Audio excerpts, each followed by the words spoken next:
So they had to get like 3 people from the line before, and I think 1 person from the line before that, just to have 6 of them with this line, the last line, and the line before that.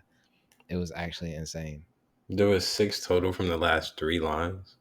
Bro. Yes, and the last, I guess they started on Jacksonville University's campus in like 1993 or 1994, and there were former, I don't want to say former sorors, I don't know how that works, they're still sorors, but there was sorors from like previous years. And so like when the 2 that were coming on like were doing their little intros, my name is and they said, and we were founded in 1993, and there was this lady over there like putting comments in between. She was like, ooh, ooh. She was like, oh, I was there. That was do my that shit. Don't do that shit. They gonna come for you, bro. Yo, come find me. Come get it in the blood. I don't care.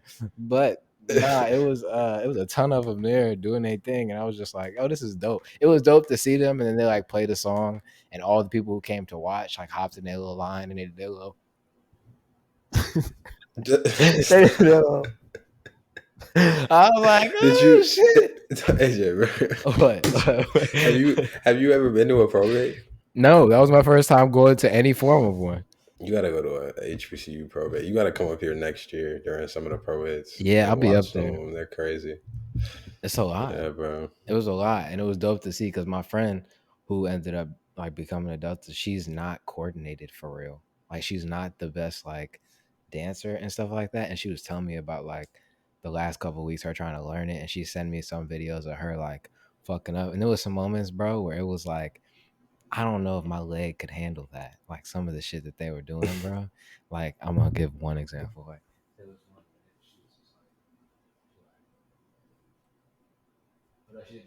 oh yeah, nah, bro. You gotta stop throwing the symbols up. They gonna come find you. But yeah, bro, they do that at like every probate. And at the Kappa probate, they did this thing where they lean to the side and like make a K. Yeah. And you have to hold yourself up. Yeah, like that type of thing. But I'm sure they don't do it like that at Jackson, where they're practicing at like 12, 1, 2 in the morning every day for a month and a half straight. So it's like I could see how some of them get so coordinated, because my roommate isn't that coordinated. He's not much of like the dancing person, but he was in there working on that every day. And even my friend Mike, like I didn't think he was going to come out there and like kill it like he did, but I mean they put a lot of work into it, bro. So I mean I can see how it ends up like that. But yeah, you got to see the line when it's like 70 girls. Like our AKAs this year was almost 100.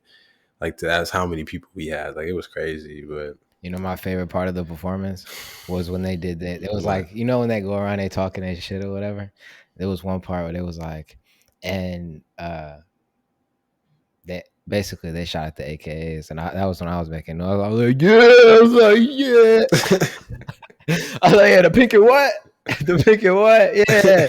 Nah, but shout out to the sororities. Hell no, bro. It's beef bro, it's up. It's war this week. You know what I'm saying? Have you been really keeping up? Have you seen any of the stuff Rick Ross has been doing over the last couple of days? Now that he's the only person that's responded to Drake, and it's still a Drake leak. Drake still hasn't put it out officially anywhere. There's the what's it called? Drop and Give Me 50. I assume we're calling it. Yeah, I saw Rick Ross's verse. I thought it was pretty solid.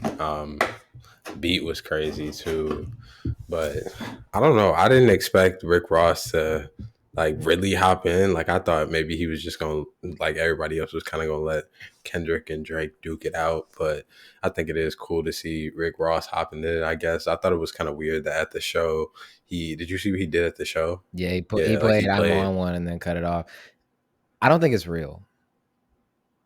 You don't think the beef is real between them? No. Why not? No.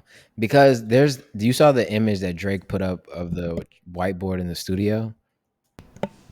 Yeah, kind of. 1 second, I'm gonna read it to you. Cause I was just like, okay, yo, Double XL gotta get it together. Cause why do y'all have so many ads on here? Okay. The rap game will never be at peace. There will always be competition, and as long as there's competition, there will never be peace. Everyone wants to be the one. So I saw this, And then we heard the song, and then Rick Ross put that video out of him in the studio laughing. And at first, I was like, "Oh, he been waiting for a beef like this, right?" Like Rick Ross beefed with 50 Cent, who was like the king of beefs. You know what I'm saying? And he came out sort of like he lost that. I think he lost that. But regardless, he was first to step out. So I'm like, "Oh, he ready." But then I seen the response, and then I seen the response to the response. Like you saw the text message with his mom. Yeah, I was like, this is jokes now. And then they're reposting it on each other's story. And he's wearing like and Rick Ross was wearing the Drake sweater at the show. I'm like, this is just jokes. yeah. This is just facade show fun. I mean, if we're gonna get great music out of it, I really could care less. I couldn't care less if it's fake or not. But the stuff with Rick Ross don't feel real to me. I could understand that. I mean, I guess last year everybody was kind of talking about how rap had a dip year anyway, so maybe they're trying to just bring the feeling back, I guess. And I could definitely see it being fake. I mean, I was kind of wondering why he was wearing the hoodie at the show. Like I thought that was weird. I thought maybe it was like a remade version where he like crossed out Drake's face or he had like remixed it or something, but I guess it was just his merch. So I don't know. I don't know. I feel like it's hard to There tell at this was point. there was somebody that said that it's like Drake when Drake was beefing Meek Mill. He had the free Meek Mill T-shirt on at one of his concerts, so they said it could be like that. But to me, it don't feel this. It don't hit the same because there was no text or words on it or whatever. But keep going. Right. Yeah, I think it also kind of goes back to the, what you said last week. Like all these people could just tweet about it, or you can get your this song leaked, like leaked, quote unquote. He probably just sent that to a bunch of Yeah, I was people, about to say, do you all think the it? versions I he don't think had. it's a leak anymore. I think they're just putting it out like No. that. Yeah. Yeah, I think they were just trying to like build some hype around it or see if people liked it, see what lines people really stuck with at like with the versions, I guess. And then he just kept making tweaks as it was going, which I don't know. I don't like that style of releasing the track. Like you should just put out your best punch. But I do think Drake, he was the first one to throw like a real punch besides Kendrick, or throw a punch back, I guess, because obviously Future had said some stuff, but he never said a name. Cole never said a name. Like he was just kind of, we knew who he was going at, but he didn't say a name. But like you can clearly tell who Drake is talking to throughout that whole record. And I think that's what's really gonna start it. I think Kendrick's gonna release a song this next week, to be Do honest. you do you put any because a lot of people don't like the way that they release it, but I like it that way because I think like it gives him some cover on some things. Like in the final version or the fully mixed version, like the one that Act played, there was no Diddy line in there. But in the original one that dropped on Twitter that everybody was seeing, the Diddy line was in there. And so like he has the cover of like being able to like, oh, I ain't really say that for real, or oh, I ain't put it out. It just got leaked type shit, but everybody knows what he means in that moment, like because in the final one it's blanked out. And I feel like as the biggest artist in the world, you can't really like you can say the Diddy line, but can you say the Diddy line type shit? So I kind of get it. And then what else was I gonna say? So I'll ask you that first. Do you think that there's something to that, like getting fan, like he's so big that he can just see if people like it and then put it out? Yeah, I think, like I said, I think it's good that they're building the hype around it and they're kind of giving people a sneak peek of what it would look like. But I just feel like he should have just mixed and mastered Just it drop before it. he, like I feel like, yeah, like, and I feel like he could have figured out all those versions with a different rapper. Like I feel like he didn't have to sit here and show it to us. I feel like it would have had just as much as an effect if he would have just dropped the whole thing because it's Drake, like at the end of the day, or if he would have just had the third version, sent it to Ack, and then that's the first thing that we heard, like the leak from there. Like, but I don't know. I think it's a good way to build hype around it and it gets some fanfare going for it because obviously everybody's been waiting on Drake's song. But yeah. So okay, I would ask, what's your favorite bar from the Drake disc, and then um, let's start there. What's your favorite bar from the Drake disc, and who do you think pops out next? Um, my favorite bar from the Drake disc. I'm trying to think. He,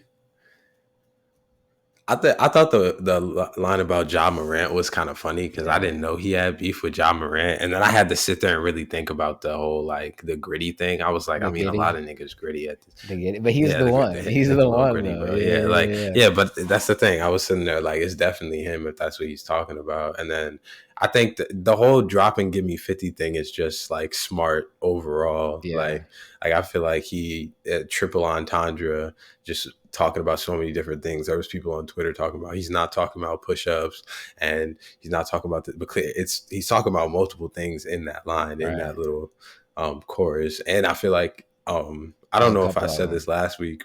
Yeah, bro. Like I don't know if I said this last week, but I think like I said, he was gonna be one of the people to make it like a hit and not just like a like I texted you like a survival or a 6 p.m. in New York. Like I feel like he was going to play into the fact that like that had been everywhere, and I think that's what he's doing right now. But I think once Kendrick comes back, I don't think Kendrick's gonna be doing that. I think it's gonna be straight to the bars for real, and I think that's when we're gonna get the real like So you the think you the think diss Kendrick track like. drops next? I think so. I mean, I don't care if Rick Ross disses Drake. That's not what I need. I don't. I mean, Future. I would love to hear a Future diss. But he just released two projects. I don't expect him to like.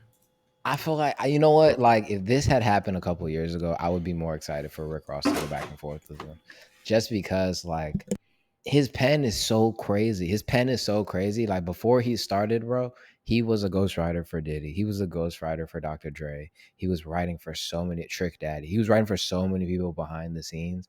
And like I feel like if there's anybody who like pen wise could go back and forth with him, it might be Rick Ross because they're on that same type of like you know what I'm saying? That same type of vibe. But I'm with you. I don't really care.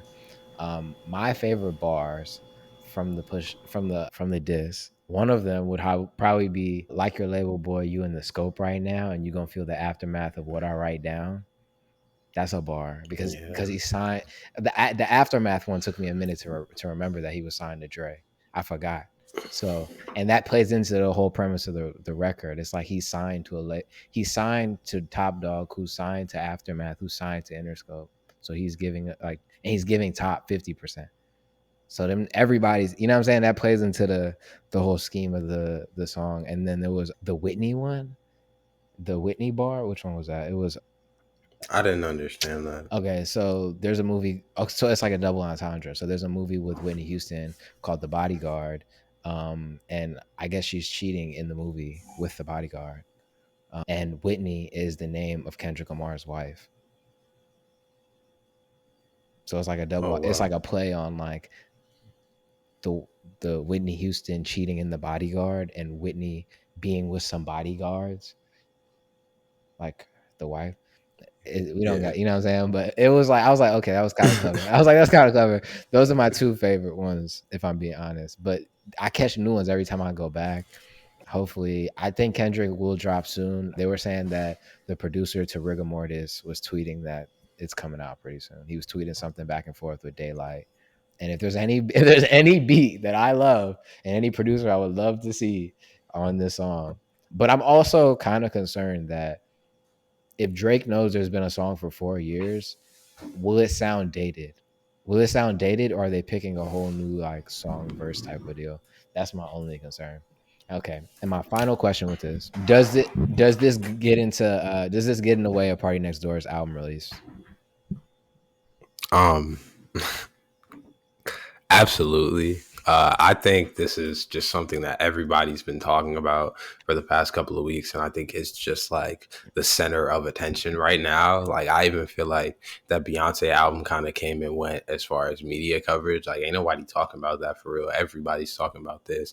Maybe it's just on my side of the internet, your side of the internet. But I feel like this is like a main topic in anything culture, media, music related right now. And I feel like it's definitely going to be hard to get any type of, unless you're in the beef, I feel like it's going to be hard to get any type of coverage as far as or as far as like, I guess, awareness about your album. I feel like his album has nothing to do with this, and his fans are going to listen to it. I'm going to listen to it, but I don't feel like it's going to Did you like really that? help Did you him. like the last single he just dropped? No, Okay, no, I hated it. okay, I thought it was it's mid not as looking hell. good. It's not looking good. It's not looking It's great, bro. not looking good. Drake done said, "Forget OVO."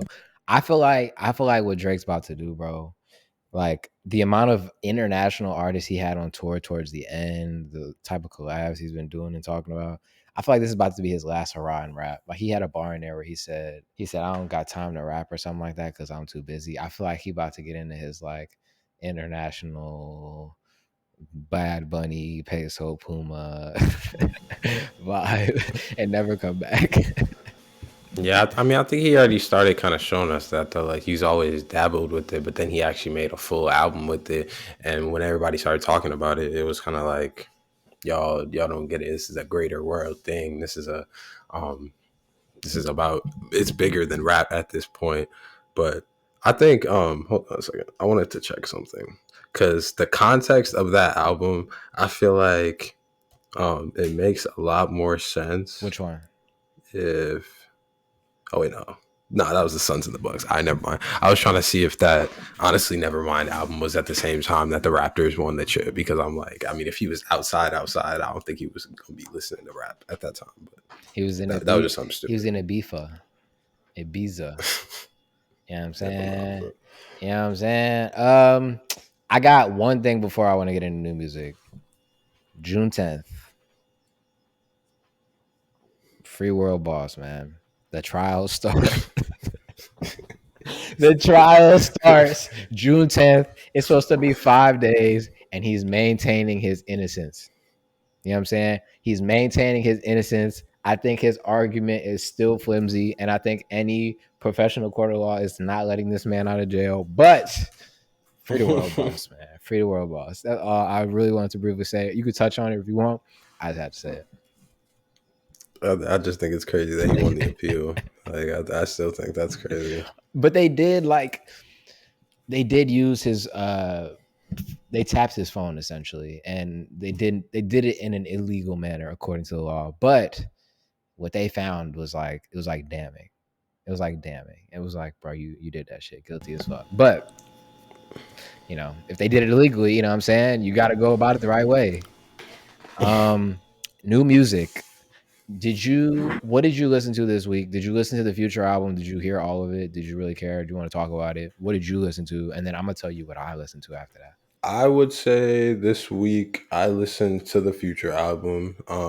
It reminded me a lot of Hendrix. Like I again heard a lot of people saying that, but I feel like he was really in his R&B bag and his melodic bag, and there was a lot of songs in there I did like. At first, when I listened to it, it wasn't really for me, I guess, because I was expecting like almost a continuation of the last album for some reason. But disc 2 on that album was kind of like that, so. I thought it was pretty good. I would probably say my favorite songs off it were. Yeah, okay. I would probably say my favorite songs off it were "Came to the Party." "Beat It" is like core Future. I loved "Beat It" on there. Always Be My Fault was pretty good. I thought I thought it was kind of weird hearing Drake on Red Leather because I'm not Drake, sorry, J. Cole on Red Leather because like I feel like he's switching sides too much. I don't know if he really ever picked a side, quote unquote, but it's like this song had a version that didn't have him on it before it got leaked before he ever put this out. I've heard this song mad times, but I mean, it was okay at best. I guess it was good to hear from Lil Baby on there too. I didn't really love his verse, but good to hear from him still. I like the song with ASAP Rocky too, Show of Hands, and then Streets Made Me King was probably like my third favorite song behind Beat It and Came to the Party. But I mean, it was pretty solid. And then I listened to obviously, that Party Next Door song, didn't love it. Feid and Yandel put out an album. I Well, saw they put that. out a project together. I saw I that. listened Yeah. to that. That was fire. My favorite songs were Fecha and De Negro. And I'm trying to see that. I listen to anything else new. I think that's it. I mean, Nia Archives. I talked about her a little while ago. She's a UK artist. She kind of makes house music, but it's just like weird type. You got to go listen to it because I can't really explain it. Like it's like a really fast paced beat, and it's like the same beat over It's by almost it's every by song. Garage. Yeah, garage. it's probably I garage gotta go then. listen. But Yeah, I saw it, but I didn't click on it yet. yeah, it was. I heard some decent songs in there, but I didn't give it like a proper, thorough listen. Um, but yeah, I'd say that's really all I listened to. I mean, I was still kind of listening to the albums I was listening to last week, but there's been a lot of music, so I wasn't all on the new stuff, Yeah, to be honest. yeah. I listened to some of the Future album, bro. But like when things are this popular, um, and like this in your face on social, it just takes me a minute to like really get to stuff and listen. Like I still ain't made it all the way through the Beyonce album. I still ain't made it through this Future album. Even the last Future album, I only got through it like front first to last like twice. You know what I'm saying? It's just so much music to come out. So I just been like, I don't want to say not pressuring myself, but it's like if I'm gonna listen to a project, I'm gonna listen to like one project completely and try and like give a good explanation on what I thought about it. And this week, um, somebody I had never listened to before. His name is Young John, but he's a fairly popular Afrobeats artist. He put out an album called Jiggy Forever.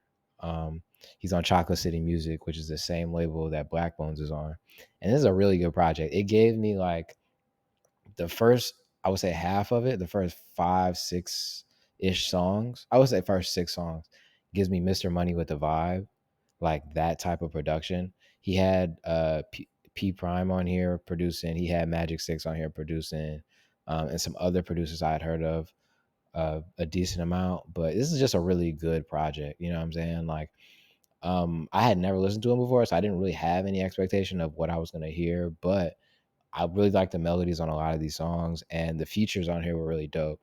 And one day I want to come in here and talk about Sean Paul because Sean Paul has been on everything but dance hall beats for the last like year and a half or 2 years, and he's been doing nothing but like smoking his features. Like his feature on here, he has a song called "Hold On" with Young John. That song is crazy. It's an Afrobeat song, but he's on there talking like he normally talk. There's another feature song that I like, "Showcase" with Black Bones.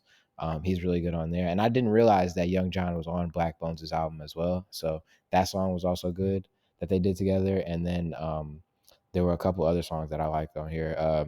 50 billion, 50 billion with Zlatan was good. Bucket List, which was just Young John. Aquafina, which was just Young John, but that's like his most streamed song right now. And then Pot of Gold, which is the second song on the album. But yeah, real surprise to me. I was moving boxes all weekend, so I didn't really have a ton of time to like pick through songs and play different stuff or whatever. So this album was honestly just on repeat for the last 2 days, and I really like it. I really like it. Okay, I'm about to go check that out though. I hadn't heard that. I didn't Joe Boy drop something? Or was that somebody different? Did he? Oh no, Shali Poppy dropped an Oh, album, yeah, it was him. It and was him. you know, I might just be. I don't want to say I might just be too American, but I'm like 6 songs in, and I don't like any of them. Wow. I don't like any of them. So I got to go back to some of his older stuff and see if like this is just his sound. He just hit one with Cass that everybody fucked with, or I just don't like this new project. I don't know, but I didn't really like much of what I was hearing, if I'm being honest. I wasn't expecting that from you. You usually got a couple for me. Right? You know, no, I was actually like hyped, but like to go listen to it, and then I read somewhere. I hate when motherfuckers say this, bro. But he put he was in an interview or whatever, and he was like, I don't really be thinking when I make my music. I recorded this last album in 2 hours. He said that. He said that, and I read that after I listened, and Yo. I was like, bro, I can tell. I was like, I can tell you made this in 2 hours. It doesn't. I ain't made it to the end. I don't want to give him. And you know what makes me even more mad? Like he was posting all these photos in the studio with Rema. He was posting all these videos in the studio with Wizkid, and we got one song with a feature, and I don't know any of the features on the song. They're all people I've never heard of before, and so it was like this felt like here, damn. This felt like here, damn. This felt like he hit one with Cass. People been waiting on the drop, and he was here, damn. Leave me alone. That's what it felt like. Sure, I'm gonna go listen and see if I have that same opinion. I guess because I mean, I wanted to go listen to it. I had heard it was okay, but I guess not. Please do, bro. Let me know what you think. But that's all we got for you this week, man. The rap beef pause has been taking up all of the week. It's been taking up the entire week, and I really ain't got too much else to talk about. Shensia has been doing some interviews, and I just want the Shensia project. She's been playing around. I just want the Shensia project. The layout will look different over the next 3 to 4 weeks. I don't know what it's gonna look like yet, but it's about to be way more fire than it's been. I'm in the new place. You know what I'm saying? Shout out Andre. He still got my TV. You know what I'm saying? Shout out, you took the legs off my chair. You didn't help me move the table. I got beef with you, nigga. Songs of the week. What you got for us this week? I'm gonna go with a song off that Yandel project. Like I said, De Negro was a pretty good song on there. But I'm gonna go with a song called Brickell that's on that project. I like this a lot. I really like what Fed has been doing because I did figure out I'm pretty sure it's Fed. I'm gonna go with Fed. Pretty sure it's Fed. But Fed has been dropping a lot of good music for the past year and a half. I mean, he's been out for a while, but I feel like he really hit a stride. Him, Mike Towers for sure, Yandel, probably some of my favorite artists. Waiting for an And Well project because I like him a lot too. But this song was pretty good. Brickell by Fed and Yandel. Okay. Got it. Got Okay. it this time. This week I'm gonna pick a song that was already popular, but I don't care. Can't Stop, Won't Stop. King Combs and Kodak Black. That motherfucker make me Harlem Shake. I don't know. I was hitting a little Harlem Shake before we started. So I'll give y'all that song. There was one more I wanted to give y'all. I'll give y'all a Ruger song because we didn't mention it here, but Ruger and Benson put out a song together. They're putting out a joint EP, which I think is cool. Um, Two of the three songs I didn't really like love, but it was cool. But I'll give you I see Waju by Ruger. That's a Ruger song. I wasn't a huge Ruger fan, so I had to go do my homework and I fuck with this song. So I'll give you that. And then Can't Stop, Won't Stop, Kodak Black, Hitmaker. Kodak Black don't miss, bro. Kodak Black got hits for days. He just got hits for days, bro. He do. He just needs some help. He do. Real shit. He just needs some help. He do. No bullshit. But that's it for this week, man. Short one. You know what I'm saying? It don't gotta be long every time. Every time. Pause. No Diddy. No Diddy. No Diddy. We'll No see y'all Diddy. next week, man. We'll see y'all next week.